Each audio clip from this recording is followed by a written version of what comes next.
Also offering my prediction. It's a bold prediction, and I understand that it's a bold prediction.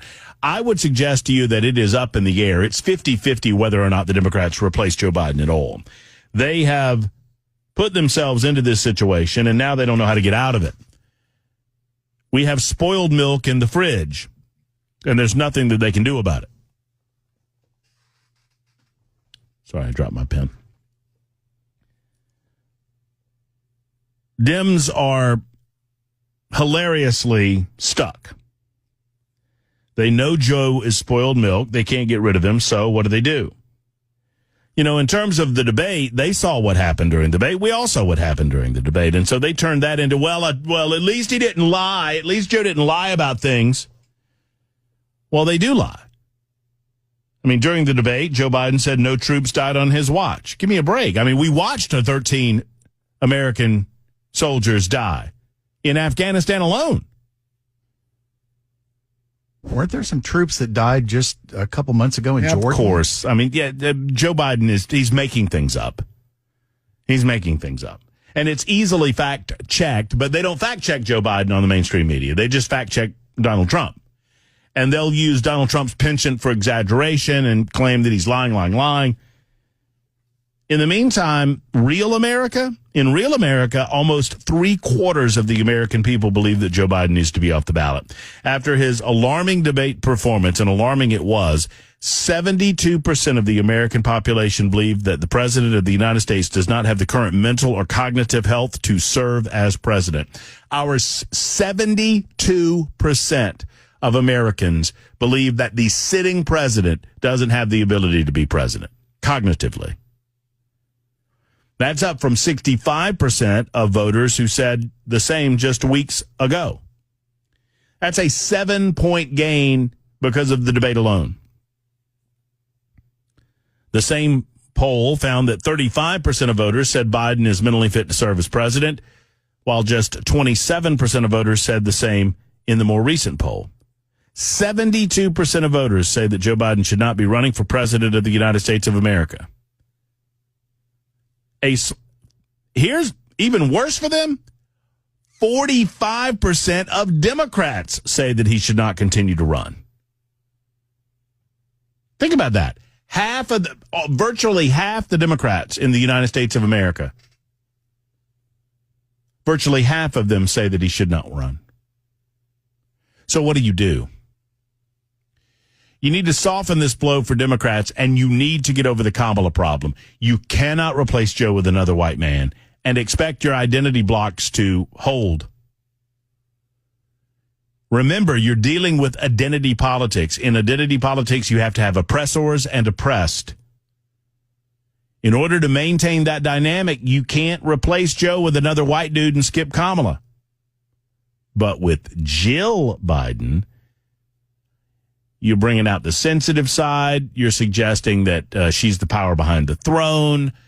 You're keeping the Biden name on the ballot.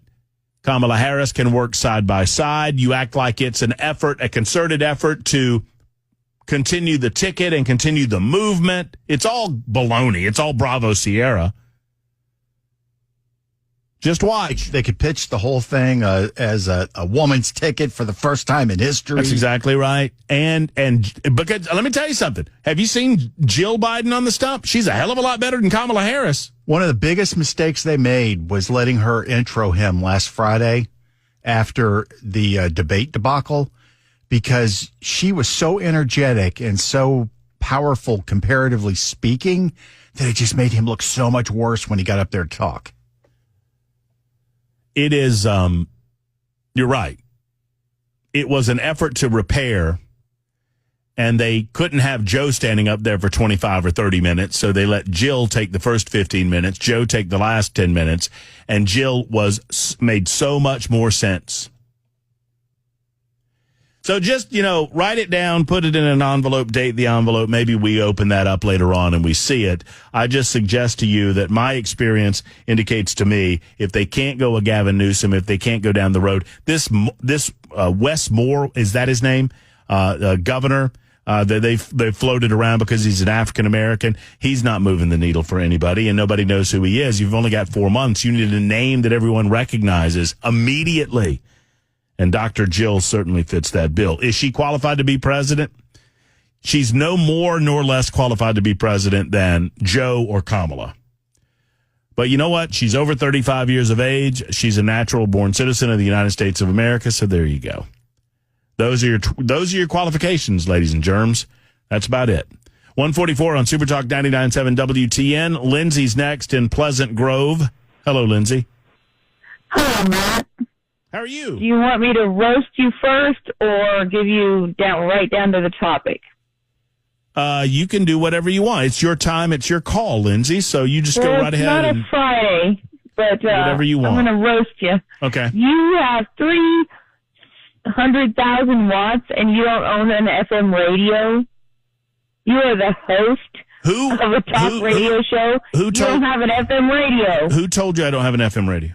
You did. When? And Mac didn't have one either. What are you talking about, Lindsay? When did I say that? Well, you got one in your car like everyone else. Yes, I also have one in my kitchen. I also have one in my bedroom. Well, then I don't have to send you one for Christmas. Well, and now I'm done roasting you. Where did you get the idea that I don't have an FM radio? You said it yourself, sir. No, I wouldn't have said that because I do have an FM radio. So. Well, then I am sorely mistaken. Well, it's all good. I bet it's not the first time, Lindsay. I think Joe was. I didn't hear that. Definitely drugged, and this is elder abuse, and I've been saying that for ages. I saw, when I was a little 15-year-old, a guy abuse his grandma, and I didn't call anybody, and maybe I should have. Why is nobody doing anything about this? Well, because there's a difference, and thank you, Lindsay, for the conversation, and thank you for the question, and thank you. Give me hell at any moment that you can. I deserve it. I deserve every bit of it. Elder abuse is being thrown around quite a bit as to what I don't like. I don't like it. And I don't mean to be the guy that ruins the party. I don't mean to be the guy that comes in and tells everybody that they have to turn the music down.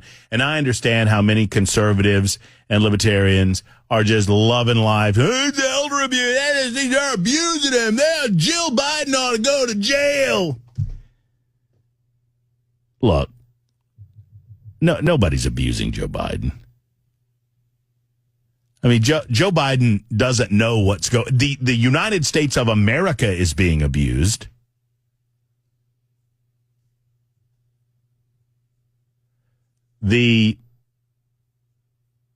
Our system of government is being abused.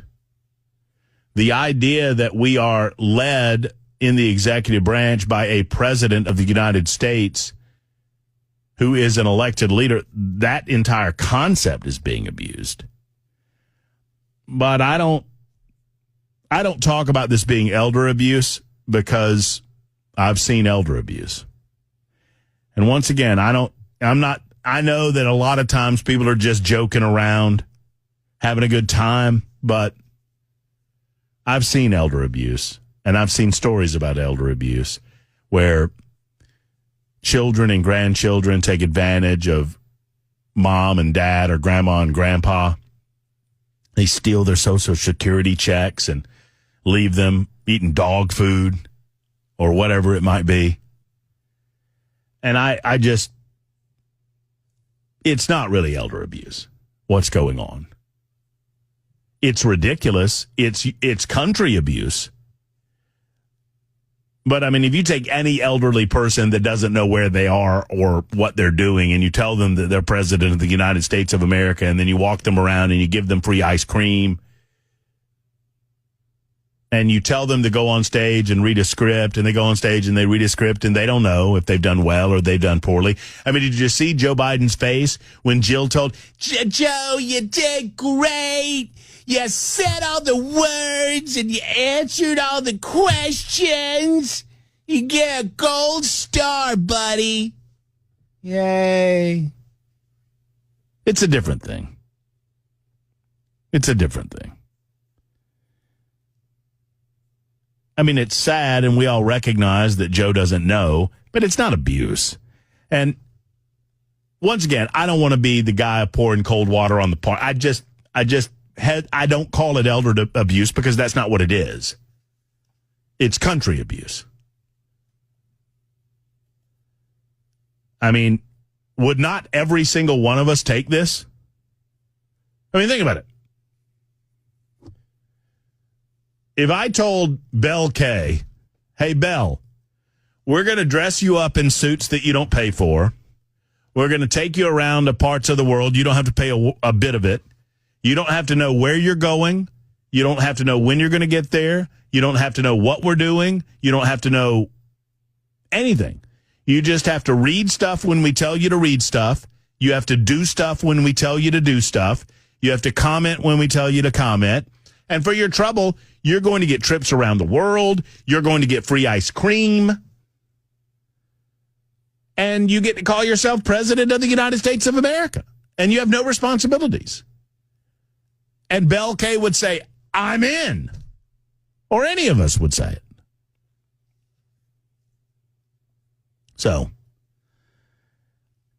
once again, just keeping it real. I have no sympathy for the Bidens because of what they're doing. Because they know that Joe's not running the country, and they know that's not right. I have no sympathy for Joe necessarily because of what he did to the country for 50 years before he has seen the onset of dementia like we're watching before our very eyes.